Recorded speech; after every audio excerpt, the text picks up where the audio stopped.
तर्क का विनाश। और जब तर्क का विनाश, डिस्ट्रक्शन ऑफ रीजन जो कहते हैं, ये एक किताब का नाम था।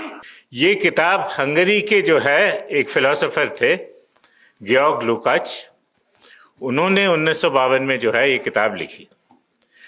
और उनका कहना था कि तर्क के विनाश से ही फासीवाद यूरोप में आया। और फिर उस किताब में वो लिखते हैं कि आपने शायद स्टडी क्लास में या कहीं सुना होगा लोगों को बोलते हुए कि मार्क्स से पहले जो जर्मनी में जो फिलोसोफर जो थे, जर्मन फिलोसोफर जो थे, हेगेल का नाम सुना होगा।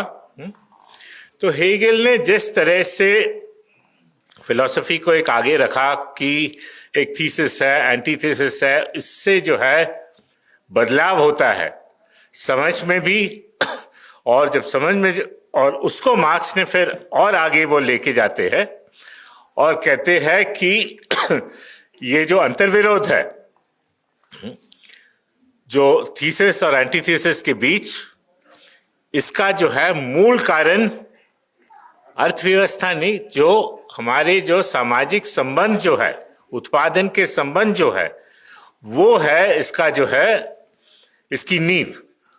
उसमें जब बदलाव आता है उससे समझ में भी, फिलॉसफी में भी, आइडियोलॉजी में भी बदलाव आते हैं।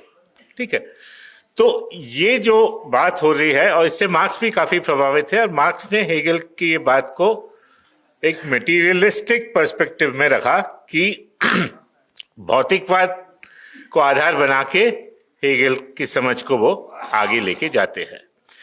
तो गेorg लुकाच जब 1952 में लिख रहे हैं, दूसरा विश्व युद्ध हो चुका है, फासीवाद हराया गया है, तब वो ये किताब लिख रहे हैं। तब वो कह रहे हैं कि जर्मनी में हेगेल के बाद जो लोग जो आए, इनकी समझ जो है तर्क के विपरीत था, यानी कि रीजन के, कारण के विपरीत था।